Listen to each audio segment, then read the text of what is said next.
Hello and welcome to A Cat in the Garden. It is a beautiful day in late February here in the garden in Central Texas. It is actually in the low 90s today, which seems unreal to somebody who grew up in the north for February.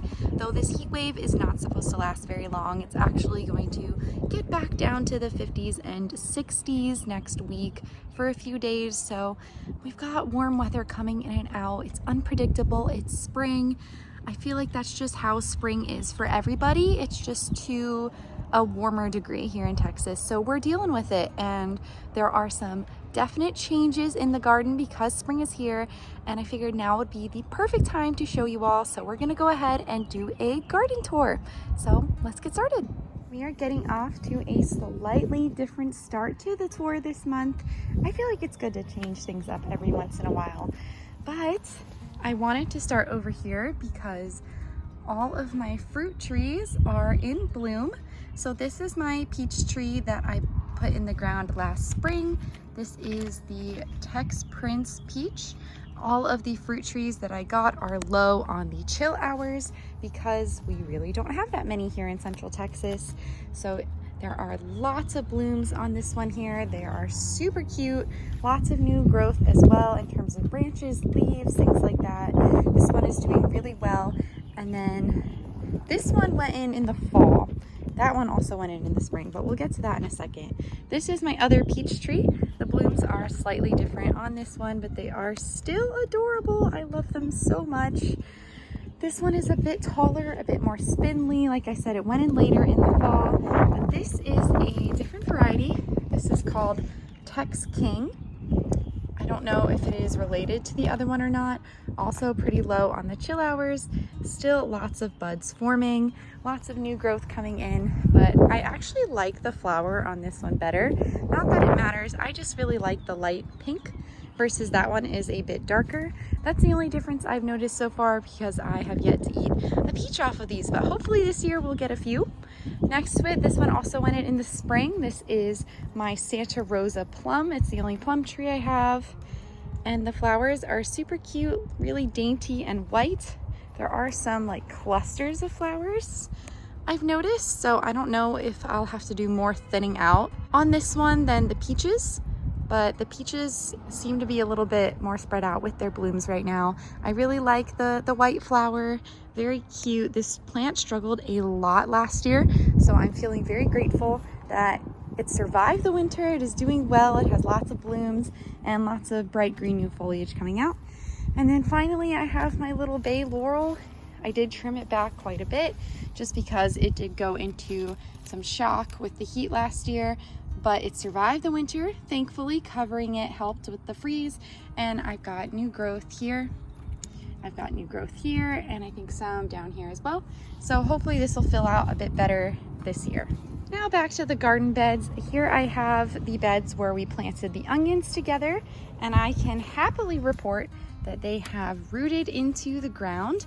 I think almost all of them survived and they seem to be doing really well.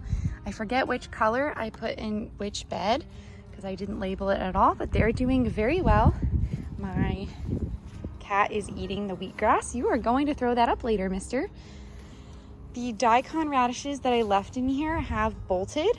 The flowers are really cute, but I am going to leave them in the ground because I would like to save the seeds. If I don't have to pay for daikon seeds, I won't. So I'll just let this one and the one over here where Nutmeg is still chewing on wheatgrass, excuse me, I'll leave them in the ground, let them do their thing until I can get some seeds out of them.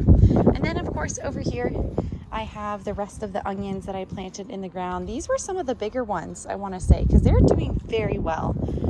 This is sizing up quite nicely already. Nice and rooted in the ground, new growth. Love to see it. The blue salvia has made a comeback. The chives have made a comeback from last year. I don't know if you saw on one of my garden tours, but this was dead. I had removed the tag from the ground and everything because I genuinely thought that the freeze took away this one, but it's back basically as big as that one. So nothing to worry about with those plants, I guess. They can just die and come back like some sort of miracle, but that's doing really well. The herb bed is filling in back to its summer glory. I did not get any saffron again this year out of my plants. They'll probably die back once it gets really hot, but I'm just disappointed. I had those that I left in the ground because I lost the bulbs, and then these I took out the bulbs and replanted them, and I didn't get saffron from any one of them. So I don't know what I'm doing wrong there. I like that my sorrel is a bit shaded by the oregano because it's not as heat tolerant. So that was a nice accidental planting right there. The rosemary is coming back. Over the summer, the middle part died. I've got new shoots coming out there. The borage is taking a break from flowering, but that's pretty much it with the herb bed. Over here with my blackberries, we have quite a lot of new growth. So I am very excited to see that. I'm hoping for an even better blackberry harvest this year. This branch itself has a lot going on. And then I did plant a few straggling extra onions here, and they all took. Yeah, I only planted 5, and I recently planted some bush bean seeds in here just to see what would happen. Nothing has sprouted yet, but I'm hoping I get something out of that soon. Over this way, these are the artichokes. They all have sprouted sort of pups out of the sides after the freeze. So I guess the main plant is done for on all of them. And so we've got pups going around. I think that's going to get a bit crowded later in the season. My tarragon here is making a nice comeback, similar to what the chives did. So I'm very pleased with that one. The only thing that I really lost here was the lemongrass. It cannot tolerate temperatures below a light freeze, so that one's done for. Behind it, I have my asparagus, which is growing really nicely with the heat. It is kind of branching out faster than I would like because I want to collect a few before I eat them, but I just don't get that many at once, which is making me wish I had planted more plants. But I did get this one over the winter, so that one's got a new little baby popping up at the bottom there, and then it looks like there is a little one back here that'll still mature, so I do have some hope. I might just start harvesting. I've got one here that's ready, one sprouting right there, and just wait and see what happens. I don't see any new ones right now, but more could sprout in the future. The Swiss chard is making a comeback, though it's not at any point where I feel comfortable eating it right now, so I'm just gonna let it grow out for a while. The kale is going crazy, as it always is at this point. Even this one has grown quite a lot since I bought it in November. I do have strawberries flowering, so that is something to be excited about. Hopefully I will be getting some strawberries soon. As you can see here, there's one. They really do like the heat, so I'm hoping that the cooler temperatures next week won't deter them too much. And then I'm accidentally covering my rhubarb. It's doing pretty well. Something is munching on it a little bit. Can't really tell, but other than that, it's doing well. Just mostly excited about my strawberries here. Back here, I have my broccoli, which is another sad case of not maturing. I had to pick this one too soon because it was just splitting. So I've got little broccolini here. I have the same issue here. This is supposed to be really tight, and it's just loose. So I'm gonna have to eat that one soon. This one is definitely gone too. So they're just bolting with the heat. I can't blame them. They don't like temperatures over 70, 75. So I just need to plant seeds even sooner next year, I guess. Last year I planted them in August and September, and I guess it was too late. So lesson learned there. I'm still gonna eat the broccolini that I have at this point. We are slowly thinning down the carrots here. You can't really tell, but there's a little gap. Slowly trying to eat them. I picked about 40 carrots over the weekend and gave a bunch away. I ate a bunch of them in meals, and it still is crazy in here. It doesn't even look like I picked 40 carrots, but what can you do? What can you do? Next to it here, I have my garlic. I feel like this is way ahead of schedule. I don't remember them being this tall this early last year, but hey, I'm not going to complain about getting garlic earlier in the season. If they are ahead of schedule, I should be expecting them to scape soon. And you guys know I love garlic scapes. And if they do scape, I will do a whole video about it because I feel like a lot of people don't know that you have this extra benefit when you grow garlic of getting scapes. So I am looking forward to that. I also have my cabbages here, which I am starting to get concerned about given the heat, but they are doing the thing, you know? They're starting to look like cabbages, kind of like folding up into each other as a cabbage grows. They haven't bolted or anything. I don't really know if cabbages do that, but they look pretty good. They don't look terrible. Like, they could look worse given that it's 90 degrees like this here. So this is the bok choy that I let go to flower. There was a honeybee on it. Today was the first day of the year that I saw honeybees, which was really nice. I have a couple other bok choy that I need to eat, and they're honestly kind of small, but they are trying to bolt. So I might go ahead and just pick these really soon just to get them in the fridge and save them from the bolting. Next to it, I have the collard greens, which I have been eating a lot of, so they look smaller. I do have one that is bolting that I'll get to, but I also have my beautiful snap peas here. This is the Snap Daddy Sugar Snap Pea. They have really cute little white flowers. This one is the only one that survived the freeze out of the 4 types of peas that I am trying to grow. So this is the most cold hardy, and I do want to save seeds from it first before I eat a bunch of them, just because I don't have a lot of seeds to begin with. So I am going to be saving seeds, and then hopefully I'll have some extra to eat because it is a really nice tasting pea as well. And I have the collard green that's bolting. I think I'm gonna let this one go just to see what it looks like.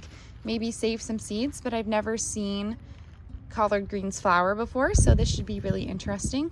If it does bloom, I'll be sure to show you guys, let you guys know about that. I think I skipped this one back here. This is sort of a hodgepodge bed. While I wait to put spring crops in here, I have a few fennel left. A couple of them rotted during the freeze and the rain that we had, but that one had a side shoot that's alive, so I'm just letting that grow out. And then I have my broccoli rabe that I have been harvesting. I've made a couple of cuts and eating it, and it's sort of growing through other nodes. And this one I'm okay if it flowers a little bit, because I just go ahead and eat that and wait for the next piece to grow. I do wish I had planted more of that though, because it is delicious. And then I have the free seed that I got from Baker Creek Seeds, where I grew 3 of them this year to test it out. This is the Komatsuna. Unfortunately, it is starting to bolt. That just happened today because of the heat, but it has been a really tasty crop. I tried it over the weekend. I think that one's bolting too. Yeah, I did try it over the weekend. It was really delicious and super tasty. It was like perfect balance of spinach and mustard without all of the pest pressure on it. I can see there's a little bit of aphids down there, but nothing too bad, and given it's like 90 degrees, if I didn't have aphids, that would be a miracle, but super good. I highly recommend that one. Really tasty crop. Back here I have my shelling peas, which I had to re-sow after the freeze. I've got a bunch of them coming up now. I think I actually overplanted them a bit, but that's okay. You can space peas really tightly together and they'll do just fine. I also have my kohlrabi, which is getting bigger and bigger by the day, so hopefully I will be able to eat some of this soon. Starting to get little semblance of bulbs in there. I think the ones over there might be bigger. I did trim back my savory. This is about 2/3 of the size that it was. It was reaching 3 out of the 4 corners of this bed, so I trimmed it back a bit. I might have to trim it back some more, but I did plant some bush beans along the edge here. And let me see if I can show you the bigger kohlrabi. Yeah, so there are some weeds in here, but that is starting to give me a nice bulb. So hopefully we'll be able to eat these soon. I'm suspecting by mid to late March those will be ready. And then finally, for the raised beds, I have gotten rid of all of the radishes in here. I do have a row of the French breakfast radish that's like a new crop coming up, but I did pick all of them over the weekend, as well as the black Spanish radish. Ate some, gave some away, and they were delicious. I also ate some of the beet greens off of my beets. They should be ready, some of them soon to eat. This is a bigger one here. This one is bigger can kind of see it in there. That should be ready to eat soon. I also have my sugar magnolia purple peas that I restarted.